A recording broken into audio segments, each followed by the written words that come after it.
perampasan aset. Mengapa rakyat menuntut DPR untuk menetapkan undang-undang perampasan aset?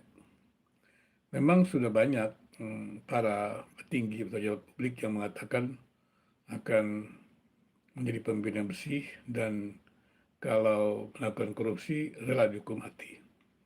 Bahkan sudah banyak juga yang teriak-teriak mereka setuju dengan yang korupsi itu dihukum mati. Tetapi ketika tertangkap, ya mereka tidak berani untuk mengakui itu. Dan juga kita tahu sudah banyak para koruptor yang tertangkap, ya pejabat yang tertangkap korupsi, ya tidak bisa dihukum mati. Kenapa? Karena memang korupsi itu memang di negeri ini kan istilahnya berjemaah, dilakukan begitu ya beramai-ramai, bahkan kemudian juga kalau ada yang tertangkap ya biasanya juga orang-orang di bawahnya, dan itu kan sangat berbahaya ya, orang yang tidak seharusnya tetapi harus dihukum mati. Dan karena itu pelaksanaannya memang agak sulit sekali. Tapi kalau kita melihat bahwa perampasan aset ini sangat penting. Kenapa? Karena mereka yang tertangkap korupsi ini tidak jerah.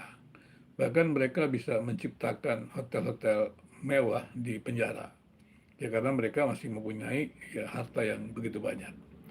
Bahkan mereka juga bisa ada isu juga mengikuti pendidikan sampai S2 begitu. Dan kemudian apakah ketika mereka selesai itu dengan aset yang masih begitu banyak, apakah tidak memungkinkan maka akan timbul korupsi yang lebih luar biasa lagi, jaringan korupsi yang luar biasa lagi. Artinya adalah bahwa penangkapan para koruptor itu tidak membuat jerah.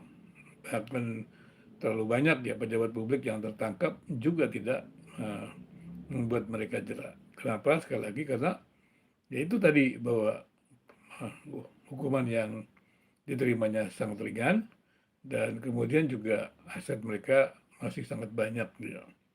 Sehingga mereka tetap nyaman dengan kondisi itu. Karena itu undang-undang perampasan aset ini sangat penting karena kalau sampai para koruptor itu kemudian ditangkap dan kemudian dimiskinkan, dan ini kan mereka menjadi jerak, dan kemudian juga tidak bisa lagi setelah selesai mereka menggunakan kekayaannya untuk ya dalam arti kata melakukan hal-hal yang lebih tidak baik lagi. Karena jikalau mereka masih memiliki kekayaan tersebut, maka bukan mustahil bahwa usaha-usaha untuk pengadilan ya penuh dengan masalah-masalah yang dikatakan pengadilan yang masuk angin begitu. Artinya adalah bahwa masyarakat memang menuntut bahwa DPR itu untuk menetapkan ya undang-undang perampasan aset. Pertanyaannya kemudian kenapa begitu lama ya undang-undang perampasan aset ini tidak disahkan?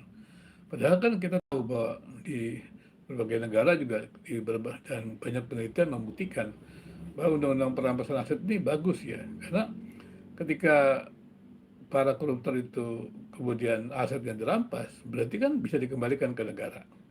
Padahal korupsi itu kan sebuah kejahatan yang luar biasa. Kenapa korupsi merupakan sebuah kejahatan yang luar biasa? Karena korupsi itu melemahkan pemerintah untuk memberikan kesejahteraan bagi rakyat.